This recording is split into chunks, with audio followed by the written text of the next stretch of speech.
Tema 4, keluargaku. Subtema 3, keluarga besarku.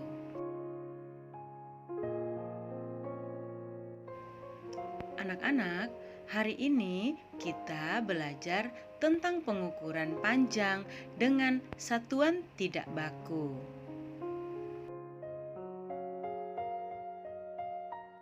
Anak-anak, mari kita belajar tentang pengukuran dengan satuan tidak baku.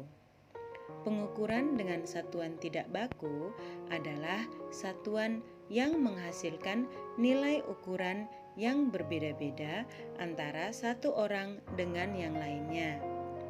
Ya, contohnya seperti kita akan mengukur sebuah buku menggunakan jengkal. Nah, jengkal ibu berbeda dengan jengkal kalian ya. Misalkan ibu mendapat 1 jengkal panjang buku, tetapi mungkin kalau anak-anak mendapat 2 jengkal.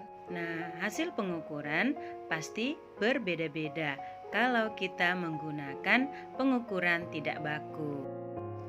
Jenis pengukuran ini biasanya dilakukan menggunakan jengkal, hasta, depa, langkah kaki, dan telapak kaki.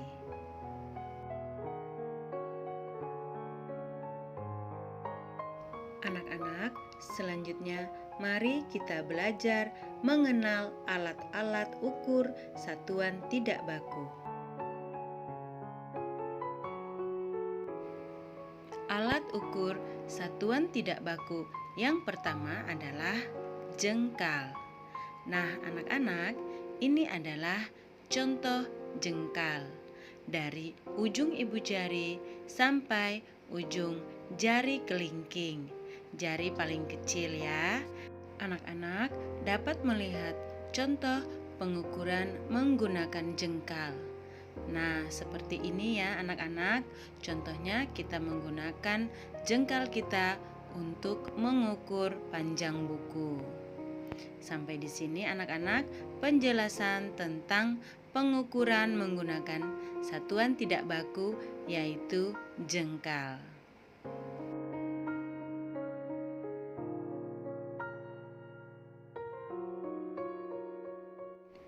Alat ukur satuan tidak baku yang kedua adalah hasta.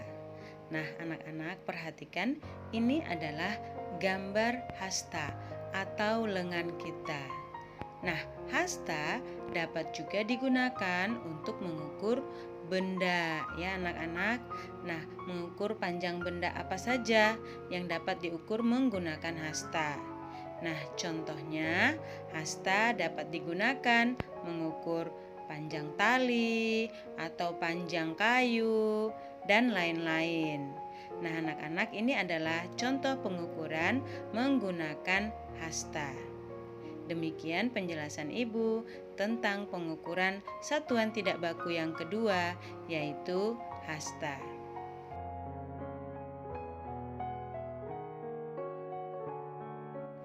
Alat ukur satuan tidak baku yang ketiga adalah depa. Nah, anak-anak perhatikan saat kita membuka dua lengan tangan kita selebar-lebarnya, ya seperti pada contoh gambar. Nah, itu disebut depa ya. Panjang pengukuran itu disebut depa. Nah, depa dapat kita gunakan untuk mengukur benda apa saja. Nah, contohnya seperti pada gambar di sini Ibu tampilkan adalah kita dapat mengukur papan tulis dan lain-lainnya anak-anak. Nah, demikian ini adalah contoh alat ukur satuan tidak baku depa. Alat ukur satuan tidak baku yang keempat adalah langkah kaki. Nah, anak-anak perhatikan, itu adalah contoh gambar langkah kaki. Nah, langkah kaki juga dapat kita gunakan untuk mengukur jarak atau panjang suatu benda. Contohnya, kita dapat mengukur jarak menggunakan langkah kaki. Contohnya saat bermain lompat jauh, nah anak-anak dapat mengukur seberapa jauh lompatan teman kita ya, menggunakan langkah kaki. Seperti pada contoh di atas ya anak-anak. Nah, seperti ini adalah contoh satuan tidak baku menggunakan langkah kaki. Alat ukur satuan tidak baku yang kelima adalah telapak kaki. Nah, anak-anak, di atas adalah contoh gambar telapak kaki. Nah, kita juga dapat mengukur jarak atau panjang benda menggunakan telapak kaki.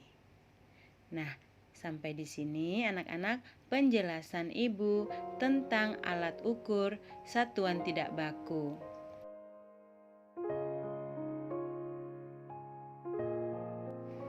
Anak-anak, alat ukur satuan tidak baku juga bisa menggunakan benda-benda yang ada di sekitar kita.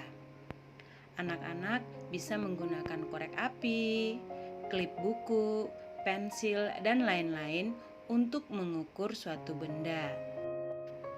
Jadi anak-anak, bukan hanya anggota tubuh yang dapat kita gunakan sebagai alat ukur satuan tidak baku, tetapi dengan benda-benda yang di sekitar kita juga dapat kita gunakan untuk mengukur panjang benda atau jarak.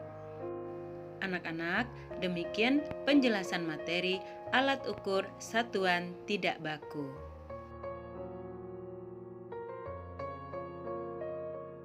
Halo anak-anak, demikian pembelajaran kita hari ini tentang alat ukur satuan tidak baku. Semoga bermanfaat ya. Sampai jumpa di pembelajaran selanjutnya. Terima kasih anak-anak. Tetap semangat.